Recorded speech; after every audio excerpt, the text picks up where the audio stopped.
Don't Starve Together just got an update that changes a fundamental mechanic of the Crab King fight. The result being that well-equipped players are going to have a lot more options for feasibly fighting the pearled version of this boss. In this video, I'm going to explain the changes and then show you 6 different ways you can do this fight with minimal buffs added to the boss. Now to start, you need to socket 9 gems. Each gem will boost a category of abilities, making certain aspects of the fight more challenging. In theory, this would allow players to customize their experience by controlling which abilities would be stronger and weaker. Unfortunately, the previous reality of the boss left very little in the way of equally viable options. There were 1 or 2 good combinations, and the rest were either much more expensive or otherwise just made no sense to any player not looking for an artificially added extra challenge. The reasons our options were so limited was because of the tiered structure of the abilities. Some were incremental, like yellow gems adding 1 extra tower per gem, but many important factors worked off of breakpoints,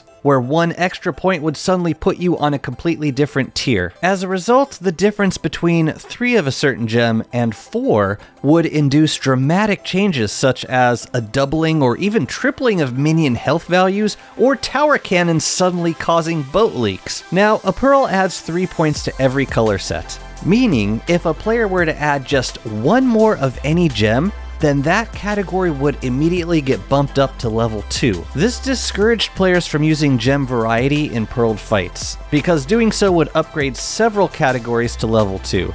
So the easiest option was to use 8 of a single color gem, depending on whatever ability the player could just ignore or easily avoid. In this update, that system has been shaken up. For many abilities, the threshold for level 2 has been changed from 4 points to 5. Now this might seem like a small change, but think about the implication. You can now socket Crab King with a pearl, plus 1 of each of the 6 gems, and none of the abilities will hit that level 2 breakpoint. That leaves 2 more gems to socket, and if you use 2 of the same gem for the final sockets, you are starting this fight with only a single color upgraded to level 2. Now you can still go for all of a single gem if you have an easy way of dealing with that buff, but there are also now a whole bunch of different gem combinations in a pearled fight that can be pulled off with comparable levels of difficulty and cost. You're only upgrading 1 ability by a few extra points, but none of the other abilities will get in your way all that much. The result of all this is that players who manage to obtain a variety of gems, either from the ruins or by fighting Dragonfly, will be rewarded with an easier Crab King fight and tons of new options. Just use a pearl plus 1 of each gem. Then finally, 2 more of any gem.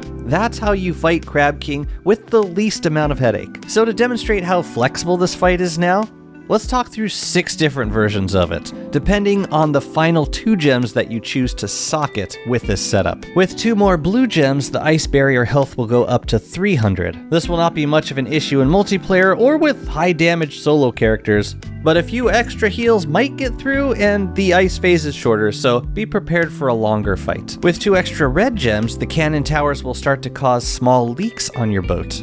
Now you can circumvent this threat by simply using grass boats for the duration of the fight. Don't worry about patching up your boat, just place a new grass boat before your current one sinks. You might also want to pack some extra armor and healing, since the towers do more damage and your boat is smaller, so kiting the claws will be trickier. With 2 extra purple gems, the crab guards will gain sleep resistance, so you will need to blow the pan flute twice for regular guards and 3 times for the night. If you're quick at getting onto the platform, then you can make this work. Realistically, there may be a few extra heals getting through, but it's not too bad. Wormwood's Moonshroom Sleep is still a great option for the fight, even with all purple gems. With 2 extra yellow gems, the health of the cannon towers is doubled to 600. You can still destroy them with the combination of ramming and attacking, just takes a bit longer. If you're baiting the claws away from the boss, then this change doesn't make that big of a difference because you're camped out in tower range anyway. Bring some extra boards or grass boats because more towers will mean more damage done to your boat. With 2 extra orange gems, it becomes harder to cancel the boss's healing animation. Simply holding down attack on the boss will not cancel every heal. Interestingly enough, animation canceling with a melee weapon is just enough attack speed to cancel. But unfortunately, even spamming Weather Panes is not super consistent. In multiplayer, this is probably the easiest combo to pull off, and in single player, it's probably the trickiest without animation canceling. As is always the case with attack canceling, if you have caves enabled, then you're gonna want to use the Don't Starve Alone mod just to avoid any input delay. With 2 extra green gems, the health of Imposing Claws is doubled. This version of the fight is similar to the version where you use 8 green gems. Just avoid fighting the claws directly, and sail around killing towers while baiting the claws away from the boss. The difference is, there will be fewer claws in the field, and they do less damage. This is likely to be my personal favorite combination, and it does feel closest to what I imagine Clay intended for players during the fight. That said, pretty much any of these combinations make for a fight that is relatively viable to solo as any character. I appreciate this change because, for me, the unique beauty of this boss has always been the customization mechanic. And it's so nice to finally see it become more flexible with more combinations that actually make sense to use. I hope I'm not heaping on too much praise, but I'm really happy with the state of this fight right now. And I'm so thankful that this boss finally got the rework that it deserved. Thank you so much for watching, and take care.